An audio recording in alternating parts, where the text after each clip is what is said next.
governor of Florida from 2007 to 2011, now represents Florida's 13th congressional district, which is on the Gulf Coast. Congressman, thanks for your time, sir. Keep us posted, okay? Thank you, Craig. Will do, buddy. MSNBC weather contributor Sam Champion is still in Miami for us. And Sam, it looks like... Do we have Sam? Yeah, we've had a rain ban, Craig. It's kind of let up now. I put some video up on Twitter just to show folks that was barely about 40, 45 miles per hour that came in a rain band that was pretty intense through here. And just about anything that was down there was kind of washed and wiped down in the direction. If you can see, we put some lights on the water, put a pretty strong chop on the water there as well. But that's exactly what's going to go on throughout the night. Those rain bands that'll pick up. Let's talk a little bit about the rain. If you guys have got the radar, we did a kind of comparison in the last 3 hours of how this hurricane is just barely nudged, but the rain has really started to spread up to the north. Now, when you look at that first radar and you see that big swirl around the eye there, the orange, the yellow, those are the most intense thunderstorms that are involved, the most intense rain that you can pull in. The first one, then look at the second one. Look at how that rain has really expanded just in 3 hours, and then look at the lightning signatures that are on there as well. This is all what we're starting to see now that the eye has stepped off the coast of Cuba, and we'll begin to see that warm water really start to feed and intensify this hurricane. Let's just say re-intensify this hurricane. And we believe it'll go back to that 4 strength, and with that, you don't have to be right at the center of the eye. We're concentrating a lot on that damage that'll go with it because it's the worst damage with the storm, and we've got to get those communities on the west coast of Florida and the Keys ready for the worst of a Category 4 hurricane moving over them. But look at the other communities in Florida as well. This is what the entire state of Florida on that radar will be seeing. We'll show you the wind screens. This is going to be late tonight. Notice that bright white shaded area. That's the area of hurricane force winds. You're looking at the Keys in that, every bit of the Keys, from Key West all the way up into the tip of Florida at about 90 to 80 mile per hour winds at a pretty constant clip there. You'll get some gusts to West Palm Beach in the high 40s, Melbourne at about 32 miles per hour as well. Now look, by the time we get to 8 a.m. on Sunday, watch that bright white hurricane force wind, that white shield move up. And look at those numbers, 114 miles per hour at a pretty steady clip in Key West, 119 even in Key Largo. Now you're getting that hurricane force wind band. That windshield is on. And what about the question on just about everyone's mind? We can't say that climate change and man-made effects caused Irma. But he says they are contributing to a trend. The ocean is going to continue to warm.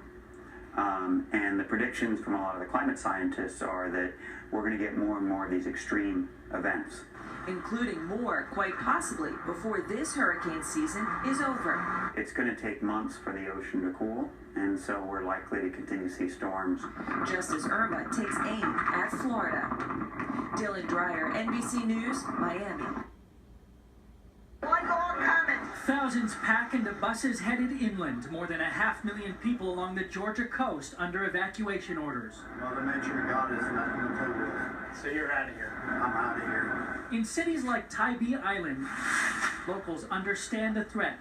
Many still rebuilding after a direct hit from Hurricane Matthew last year. It just destroyed the hardwood floors and went all the way in like it was a swimming pool. Colby Smith and Morgan Sampson moved into their beach home last week. Tonight, they're moving out. So where are you going? Right now we really don't know. You don't know? No. You have to get out of here. Yeah, we gotta leave. Mandatory evacuations as far north as the South Carolina coast. Emergency declarations as far west as Alabama, bracing for an increasingly unpredictable Irma. You ready for vacation? Yeah. I hope when we come back from vacation, I hope we still got a house. Jacob Rascone, NBC News, Savannah, Georgia. Fishing captain Brian Cohn, he is a longtime resident of the Florida Keys. He operates a charter business there. He is hoping to ride out the storm at his house. The house is just south of Key Largo. We just showed you one of his boats there. Brian is on the phone with me right now. Again, he's in Tavernier, Florida. Brian, just first of all, why ignore the warnings? that we've been getting for 5 or 6 days now and decide to hunker down? Truthfully, the whole state of Florida is in trouble. I mean, there's really nowhere safe, and we felt that the structures that we have here in our neighborhood were already 12 feet above sea level, all cement houses with cement roofs, hurricane windows, hurricane shutters. We have our own hurricane fortress, for that matter. And we're right next to the high school, which is probably the highest elevated property in the whole Upper Keys and maybe even the whole Keys. And we feel it was more dangerous to travel all over the state, run out of fuel possibly, just get in trouble coming back in or whatever.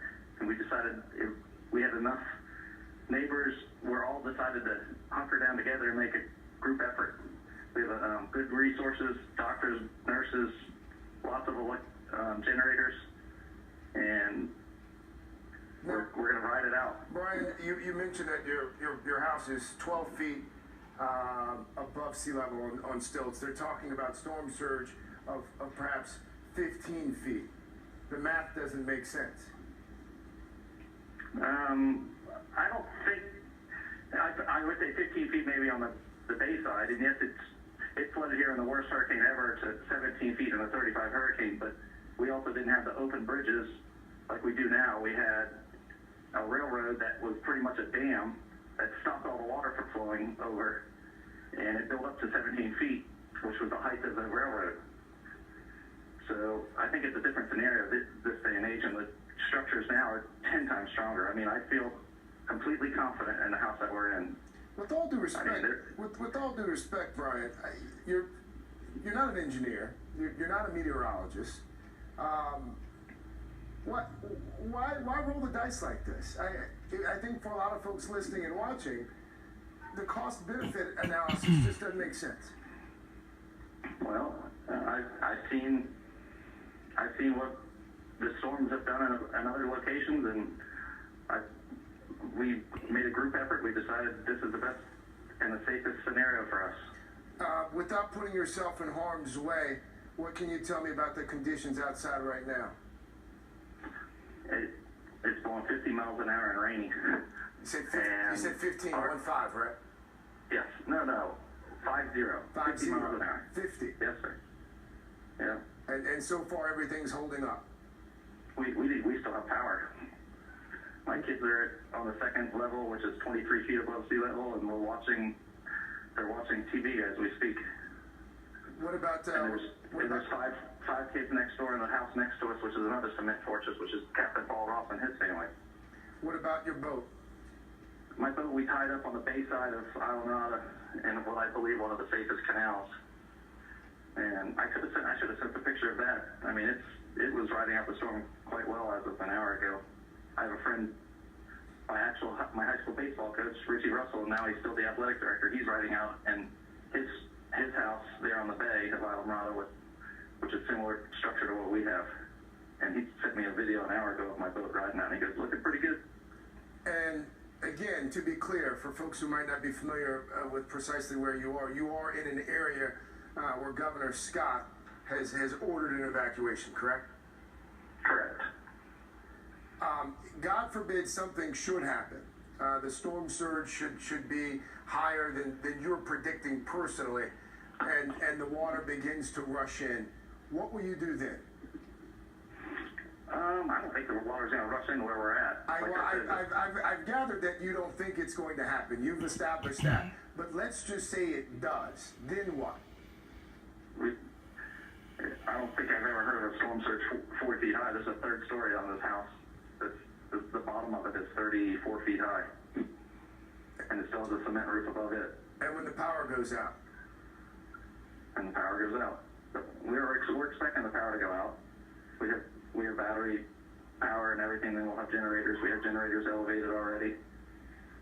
And I believe I have no confidence, no issues whatsoever where we're at. Will I ride out a storm again? Yes. And where we're at. Our meteorologist, Bill Cairns. Go ahead. I'm sorry, Brian. Go ahead. That's about it. Our meteorologist, Bill Cairns, was just asking precisely where you were. I was telling him that you're in Key Largo, correct? You're just south of Key Largo. South of Key Largo, Tavernier, right near the high school. Bill, this is which is a shelter. It literally is a street over from us. Bill, this is Brian Cohn on the phone. He's decided to ride this thing out. So, is it a good deal? Brian, how high is your stilts?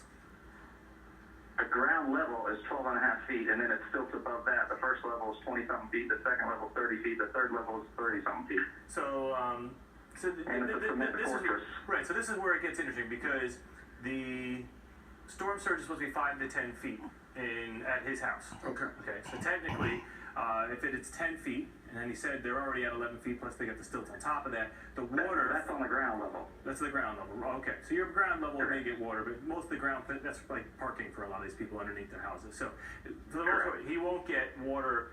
You won't get water in your first floor. So you're counting on the engineering of the stilts to be able to withstand however many hours of water and the soil and the concrete that was poured there underneath to hold the house up for the most part. Yes, correct. That's the gamble that you're taking. Yes, and this house also has a cement wall all the way around it. Right. So the wind. So you're not concerned with the wind, and maybe you could lose some of your roof, but your roof is a cement poured roof, 14 inches thick. All right. So Brian has given this considerable thought, Bill Cairns. Well, no, some people do have their homes. The people that have the money and resources can build their homes to withstand Category 4 and even Category 5 storms. I mean, there are shelters where the police are going to stay in these towns that are built purposely for that reason. But I have plenty of police officers and firefighters, and they said we wouldn't mind even staying in the house we're in. All right. I mean, it is a bunker. In fact, they all said if something gets scary, we might be coming that way. Brian, honestly, if I saw that it was a Cat 5 coming here directly at the point when it was off of Cuba, I would probably think twice and evacuate to Miami immediately. Okay. Brian Cohn, we want to check in with you periodically throughout the night if you still have power. Be safe, okay? I'll have my cell phone. We have battery backups. Okay. And I hope you have water for about 7 days. A gallon of water per person per day. You have no idea how much water we have. Good. Sounds like Brian. We're fishing captains. We have coolers full. We have. All right. He's prepared for it. Sounds like he knows what he's doing. He won't be one. See, but there's people that aren't like him. Brian. Thank you, by the way. So there's people that aren't like him that will need rescuing because they aren't prepared. Or maybe in the days ahead, they won't have enough food and water and they're stranded and the bridges are washed out. So, in special situations, maybe he's fine. I'm sure that his local emergency manager would wish that he'd get out of there because that's one more body they have to worry about. MSNBC weather. Tonight, Hurricane Irma lashing Florida and the U.S. economy. Early estimates point to tens of billions of dollars in damage as the storm rips across the state where tourism is big business. 112 million people come here every year. Millions now forced to ditch their plans and consider alternatives for weeks or months, putting 1.4 million tourism jobs in jeopardy. Airports now closed, cruises canceled, beaches and coastal hotels abandoned, some guests sent to Red Cross shelters. Even the state's iconic theme parks like Disney and Universal Studios are shut down for days. Universal is owned by NBC News' parent company. Beyond tourism, small businesses are facing Irma's wrath. Boarded up windows lining the main drag in Fort Lauderdale, telling Irma to stay away. At the Elbow Room, an iconic bar here since the 1930s, sparks flew as employees boarded up. How much can a hurricane impact your economic livelihood? It's huge. I mean, if we had to be closed for a few months, that'd be horrible. Florida's agriculture industry is massive, the second largest in the country. Experts say Irma could wreak havoc on some $1.2 billion worth of oranges, tomatoes, strawberries, and other grocery store staples destined for your neighborhood.